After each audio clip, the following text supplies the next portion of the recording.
Okay, so this is another quick video, one more differentiation method. This time it's quotient rule, probably the most complicated of them all. The formula I'm giving you is u dashed v minus v dashed u all over v squared. And you can see why I taught you the product rule in that style, and it's easy to remember if you remember how the u's and the v's go together.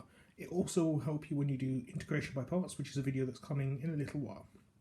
So u dashed v minus v dashed u over v squared. When do we use the quotient rule? When you've got a quotient, when one thing is being divided by another. So here's our example. We're going to do x squared over sine x.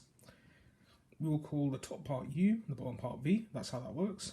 Differentiate both as before. So differentiate u, you get x squared. So you get u is x squared, u dashed is 2x, v is sine x, v dashed is cos x. So we're using things we're quite familiar with. Then you plug it into the formula. So u dashed v, u dashed is 2x, so 2x sine x, minus x squared cos x, and that's all going to be divided by whatever v is, all squared, so sine x, so sine squared x.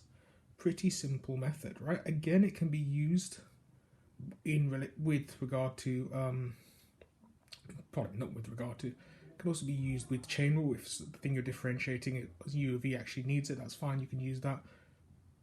It's also one of those things where you can, sometimes you might not be clear which is the best method to use.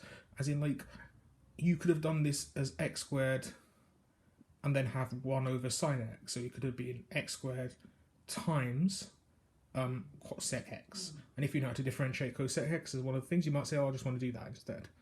That's fair enough. We'll come on to like the differentiation of sec, cosec and cot in due time. But for the time being, I think this is quite a useful example. And anytime you've got a fraction now, you can deal with it, as long as you know how to differentiate both top and bottom. So that's that.